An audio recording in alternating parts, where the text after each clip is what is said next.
Hi అందరికీ నమస్కారం. ఇప్పుడు ఏం మాట్లాడో కూడా అర్థమైతే లేదు. మీరు కువైట్లో ఒక అతను యూట్యూబర్, అతను ఇండియాలో మన ఆంధ్రాలో కడప జిల్లా అయితే అతని వాళ్ళ కూతురు పైన అయితే అత్యాచారానికి పాల్పడ్డ ఒక 65 ఏళ్ళ ముసలోడు. మీరు ఇప్పుడు నేను ఎలా చెప్పాలో మీకు అర్థమైతే లేదు. మీరు ఈ వీడియో చూడండి, తర్వాత దాని గురించి మనం మాట్లాడుకుందాం. సారే నా కూతురు చెప్పిన మాటలు వినడే. ఎక్కడెక్కడ పట్టుకున్నాడు బాస్ పోసుకున్నాక ఏ తాత పట్టుకునిందా వద్దు తాత మళ్ళా ఎందుకు పట్టుకున్నా తాత నిద్రపోయేటప్పుడు పట్టుకున్నాడా? నిద్రపోయేటప్పుడు అప్పుడు తూగుతాను నేను. దిగుపోతా ఆంజనేయ తాత దగ్గర పనుకుంటే పోయి ఇక్కడ పట్టుకున్నాడు. ఈ మాదలు చేసిన డాడీ ఆయన నా కూతురు చెప్తే ఏ తండ్రికి అప్పుడు ఉంటాడు. చట్టపరంగా పోవాలని పోలీసు వాళ్ళకి కంప్లైంట్ ఇచ్చే వాళ్ళు వాళ్ళ దగ్గర డబ్బులు తీసుకొని వాళ్ళని వదిలేసి వాళ్ళు ఆ బాధలు చేశారు. పోలీసు వాళ్ళు ఈ బాధలు చేశారు. వీళ్ళు మా మర్దాలు ఇట్లా రమణ వీళ్ళు ఈ మాదల మీరు కేసు పెట్టినా కానీ మేము డబ్బులు కట్టేసి మేము బయటకు వచ్చినామని పబ్లిక్ చేసేసారు. ఏం చేయాలి? ఏ తండ్రికి అప్పుడు ఉంటాడు. ఇట్లా జరిగిన తర్వాత నాకు బతకాలని లేదు. అసలు నాకేదన్నా అయిందంటే నా భార్య నాతో పాటు చనిపోతుంది. ఇంతమందికి చావులకు కారణం ఎవరు? నాకైతే బతకాలని లేదు, చనిపోవాలని నాది. మా భార్య నేను ఇద్దరం చనిపోతాను. ఇంతమంది చావులకు కారణం మీరు ఖచ్చితంగా మీరు మాట్లాడండి. ప్రతి ఒక్క రాజకీయ నాయకులు సోషల్ మీడియా దీని గురించి ఖచ్చితంగా వీడియో చేసి ఖచ్చితంగా మాట్లాడండి.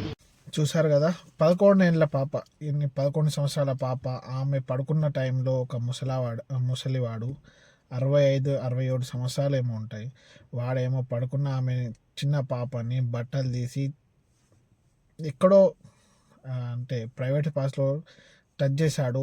అది తట్టుకోలేక ఒక కన్న తండ్రి కువైట్ నుంచి 4 రోజుల లీవ్ తీసుకొని వెంటనే ఇండియా వచ్చి కడపలో ఉన్న అతన్ని కొట్టి శిక్షిద్దామని అనుకున్నాడు. ఎందుకంటే దానికన్నా ముందు ఆయన వెళ్ళి పోలీస్ స్టేషన్లో కూడా కంప్లైంట్ ఇచ్చారు. అయితే వాళ్ళు ఏం చేశారంటే కొన్ని రోజుల తర్వాత అట్లా ఉంచి డబ్బులు తీసుకొని పోలీస్ వాళ్ళు కూడా వదిలేశారని ఆయన అంటున్నాడు.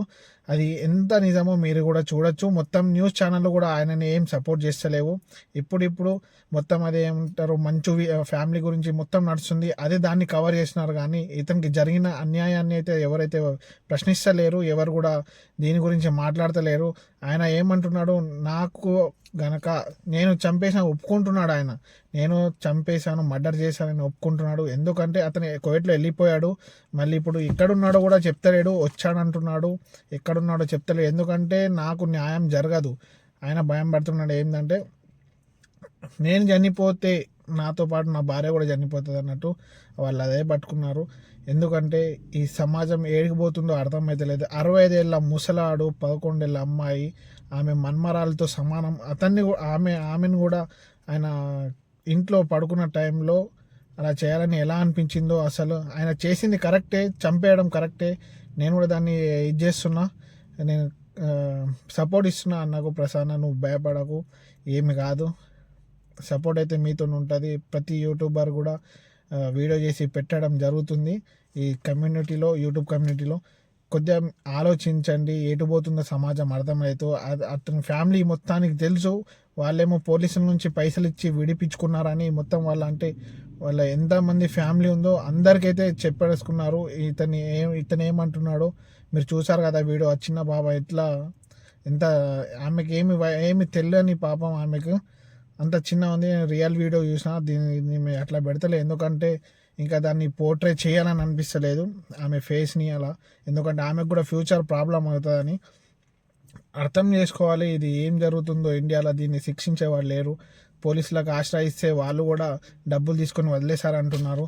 అయితే అతన్ని స్వయంగా 4 రోజుల చుట్టి, కువైట్ నుంచి 4 రోజుల చుట్టి తీసుకొని వచ్చి ఇలా చేసి మళ్ళీ రిటర్న్ వెళ్ళిపోయాడు. ఎందుకో ఆయనకు ఆగలేక ఆయన సోషల్ మీడియా ద్వారా అయితే ఒప్పేసుకున్నాడు, నేను ఇలా చేసి వచ్చాను, ఇది నేను చేసిన తప్పు అని, ఫ్యామిలీ వాళ్ళని ఎవరిని ఇన్వాల్వ్ చేస్తాను, నేనే చేశానని ఒప్పుకుంటున్నాడు. ఇలా జరుగుతుంది.